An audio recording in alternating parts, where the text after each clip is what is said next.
সনাতনী প্রতিবাদী সাধু চিন্ময় কৃষ্ণ দাসের গ্রেপ্তারের পর এমনিতেই উত্তাল পরিস্থিতি বাংলাদেশের। এই পরিস্থিতির আঁচ এসে পড়েছে ভারতেও। এই পরিস্থিতিতে রাজ্যের জেলাগুলো থেকে জঙ্গি সন্দেহে গ্রেপ্তার হয়েছে একের পর এক বাংলাদেশি নাগরিক। সূত্রের খবর, গোপনে নাশকতার ছক কষতে বাংলার বিভিন্ন জেলায় গোপন আস্তানা গেড়েছে বাংলাদেশি জঙ্গিরা, আর তাতে করে রোজই কেউ না কেউ গ্রেপ্তার হচ্ছে। এর মধ্যে মুর্শিদাবাদ থেকে ধৃত বাংলাদেশি নাগরিকদের বিষয়টা নিয়ে কপালে চিন্তার ভাঁজ চওড়া হয়েছে প্রশাসনের। অন্যদিকে টাকার বিনিময়ে সীমান্ত দিয়ে এদেশে লোক ঢোকাচ্ছে খোদ এদেশের দালালরাই। মোটা টাকার বিনিময়ে তৈরি করে দেওয়া হচ্ছে ফেক আধার কার্ড, প্যান কার্ড, পাসপোর্ট। তার মধ্যে ফের পাসপোর্ট জালিয়াতি কাণ্ডের হদিশ মিলল। তবে এবার পাসপোর্ট জালিয়াতি কাণ্ডে সর্ষের মধ্যে ভূত। পুলিশ কমিশনারেটের অস্থায়ী হোমগার্ড সে নাকি টাকার বিনিময়ে নকল নথি জমা দিয়ে পাসপোর্ট তৈরি করে দেবার কারবার খুলেছিল। খবর সামনে আসতেই পুলিশের জালে ধরা পড়ে অপরাধীরা। তারপরই সব কেচ্ছা ফাঁস। কিন্তু কি পরিস্থিতিটাই না একবার ভাবুন।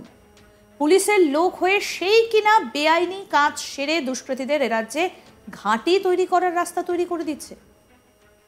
হুগলির চন্দননগর পুলিশ সূত্রে খবর, ধৃতরা টাকার বিনিময়ে নকল নথি জমা দিয়ে পাসপোর্ট তৈরি করে দিত। একই আধার নাম্বার দিয়ে বারবার পাসপোর্টের জন্য আবেদন করা হয়। গ্রেপ্তার হওয়া ব্যক্তিদের মধ্যে রয়েছেন মোহাম্মদ ইমরান, মোহন সাউ এবং বিশ্বজিৎ ঘোষ। এদের মধ্যে ইমরান চন্দননগর পুলিশ কমিশনারেটের অস্থায়ী হোমগার্ড। ইমরানের বাড়ি চাঁপদানি, মোহন সাউয়ের বাড়ি বৈদ্যবাটি এবং বিশ্বজিতের বাড়ি তারকেশ্বরে। পুলিশ সূত্রে জানা গিয়েছে, ধৃতরা মোটা টাকার বিনিময়ে ভুয়ো নথিকে আসল নথি বলে যাচাই করার ব্যবস্থা করে দিত। তাদের পুলিশি হেফাজতে নেওয়া হয়। এই চক্রে আরো অনেকে জড়িত থাকতে পারে বলে পুলিশের সন্দেহ।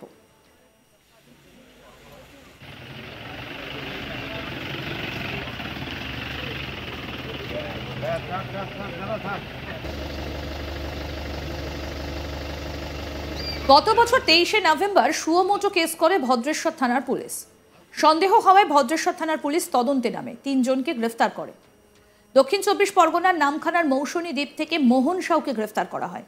তারকেশ্বর থেকে বিশ্বজিৎ ঘোষ এবং চাপদানি থেকে মোহাম্মদ ইমরানকে গ্রেফতার করা হয়। শোনাই আইনজীবী রীতা চ্যাটার্জি কি বলছেন। চিটিং আর ফরজারি কেস 10 দিনের পিসি চেয়েছিলেন, 10 দিনের পিসি অ্যালাউ করেছেন কোর্ট। মানে এদেরকে কি অভিযোগে গ্রেফতার করা হয়েছিল? ফরজারি করেছে, কিছু বার্থ সার্টিফিকেট, পাসপোর্ট এসব ফরজারি হয়েছে, চিটিং। 3 জনই এর সঙ্গে যুক্ত? 3 জন। আচ্ছা, কেউ কি স্পেসিফিক অভিযোগ করেছিল? হ্যাঁ। কি অভিযোগ করেছিল? থানা থেকে করেছে। কোন থানা এটা কেস? ভদ্রেশ্বর। আর কি 10 দিনের পিসি? 10 দিনের পিসি অ্যালাউ। 10 দিনেরই চেয়েছিলেন? হ্যাঁ, 10 দিনের চেয়েছিলেন, 10 দিনে অ্যালাউ হলো। চিটিং আর বৃহস্পতিবার ধৃত 3 জনকে চন্দননগর আদালতে পেশ করা হয়। অভিযুক্তদের বিচারক 10 দিনের পুলিশি হেফাজতের নির্দেশ দিয়েছেন। আমাদের প্রতিনিধি ভোলানাথ সাহা কি প্রতিবেদন তুলে ধরেছেন, শোনাবো এবার। অনুপ্রবেশকারীদের একেবারে জাল পাসপোর্ট বানিয়ে বা ভুয়ো ডকুমেন্টস বেসিসে তাদেরকে ভারতে অনুপ্রবেশ করার বিষয়টি গোটা দেশে হইচই তুলেছে। তার বিরুদ্ধে কিন্তু নড়ে চড়ে বসেছে কেন্দ্র সরকার থেকে শুরু করে রাজ্য সরকার। রাজ্যের মুখ্যমন্ত্রী মমতা ব্যানার্জির নির্দেশে কিন্তু জেলা জেলায় পুলিশ এই জাল পাসপোর্ট চক্রের বিরুদ্ধে বিশেষ অভিযান চালাচ্ছে। তার মধ্যে সাফল্য এলো হুগলি চন্দননগরে। ভদ্রেশ্বর থানা পুলিশ 3 জন ব্যক্তিকে অ্যারেস্ট করেছে, কিন্তু সবচেয়ে তাৎপর্যপূর্ণ বিষয় হলো খোদ পুলিশের ট্রাফিক পুলিশের অস্থায়ী হোমগার্ড কিন্তু এই কেসে অ্যারেস্ট হয়েছে। প্রায় 80 থেকে বেশি পাসপোর্ট মামলার তদন্ত করতে গিয়ে পুলিশ এই বড় সড়ো জাল পাসপোর্ট তৈরি করার চক্র বা ভুয়ো ডকুমেন্টস বেসিসে পাসপোর্ট তৈরি করার চক্রকে পর্দাফাশ করেছে। আর তাদের মধ্যে পুলিশের খুদ কিন্তু সর্ষের মধ্যে ভূত, নিজেদের ট্রাফিক পুলিশের অস্থায়ী হোমগার্ড অ্যারেস্ট হয়েছে। তদন্তকারীরা জানাচ্ছেন যে তারা কিন্তু একই আধার কার্ডের আইডি ব্যবহার করে বিভিন্ন পাসপোর্ট অ্যাপ্লিকেশন করত। আবার কিন্তু মোটা টাকা এভোজে তারা কিন্তু যারা জাল ডকুমেন্টস আছে তাকে পুলিশ ভেরিফিকেশানে একেবারে মানে অরিজিনাল ডকুমেন্টস হিসাবে ভেরিফাই করানো কাজ করত। কিন্তু এই বিষয়ে থানায় পুলিশ ভদ্রেশ্বর থানা পুলিশ সুমোটো অভিযোগ দায়ের করেছিল। তারপরে চন্দননগর পুলিশ কমিশনারেটের পুলিশ কমিশনার অমিত পি জাবালগির বিশেষ নির্দেশে তদন্তে নামে ভদ্রেশ্বর থানা পুলিশ। গোটা তদন্তে দেখাশোনার দায়িত্বভার গ্রহণ করেন ডিসিপি চন্দননগর অলকনন্দা বাওয়াল। তাদের নেতৃত্বে পুলিশের সাফল্য এলো 3 জন জাল পাসপোর্ট বা ভুয়ো ডকুমেন্টস দিয়ে পাসপোর্ট তৈরি করার যে কিং পিন আছে তাদেরকে পুলিশ অ্যারেস্ট করতে সফল হয়েছে। তাদেরকে পুলিশ চন্দননগর মহকুমা আদালতে প্রডিউস করার পর মহামান্য আদালত তাকে 10 দিনের পুলিশ রিমান্ডে পাঠানোর নির্দেশ দিয়েছে। সনাতনী প্রতিবাদী সাধু চিন্ময় কৃষ্ণ দাসের গ্রেপ্তারির পর এমনিতেই উত্তাল পরিস্থিতি বাংলাদেশের, আর এই পরিস্থিতির আঁচ এসে পড়েছে ভারতেও।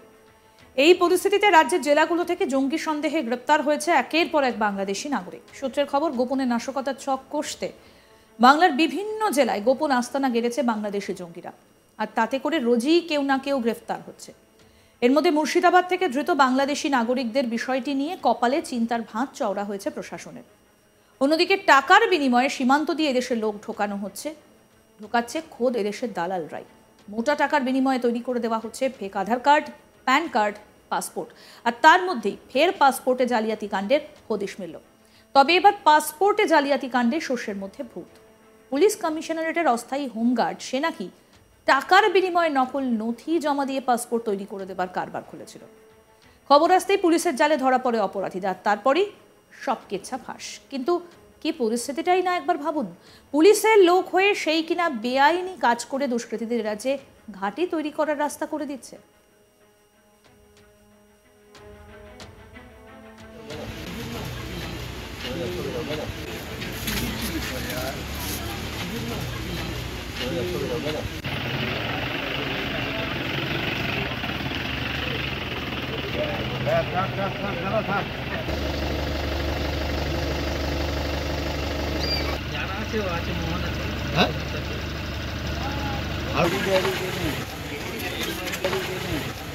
হুগলির চন্দননগর পুলিশ সূত্রের খবর, ধৃতরা টাকার বিনিময়ে নকল নথি জমা দিয়ে পাসপোর্ট তৈরি করে দিত। একই আধার নম্বর দিয়ে বারবার পাসপোর্টের জন্য আবেদন করা হয়। গ্রেফতার হওয়া ব্যক্তিদের মধ্যে রয়েছেন মোহাম্মদ ইমরান, মোহন সাউ এবং বিশ্বজিৎ ঘোষ। এদের মধ্যে ইমরান চন্দননগর পুলিশ কমিশনারেটের অস্থায়ী হোমগার্ড। ইমরানের বাড়ি চাপদানি, মোহন সাউয়ের বাড়ি বৈদ্যবাটি এবং বিশ্বজিতের বাড়ি তারকেশ্বর। পুলিশ সূত্রে জানা গিয়েছে, ধৃতরা মোটা টাকার বিনিময়ে ভুয়ো নথিকে আসল নথি বলে যাচাই করার ব্যবস্থা করে দিত। তাদের পুলিশি হেফাজতে নেওয়া হয়। এই চক্রে আরও অনেকে জড়িত থাকতে পারে বলেই সন্দেহ রয়েছে পুলিশের।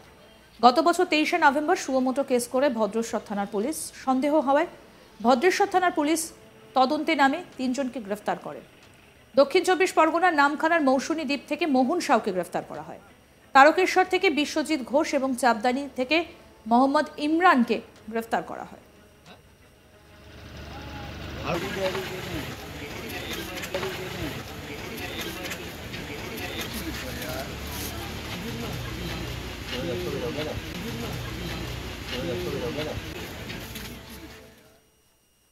আরও আপডেট পেতে দেখতে থাকুন আজ তাক বাংলা।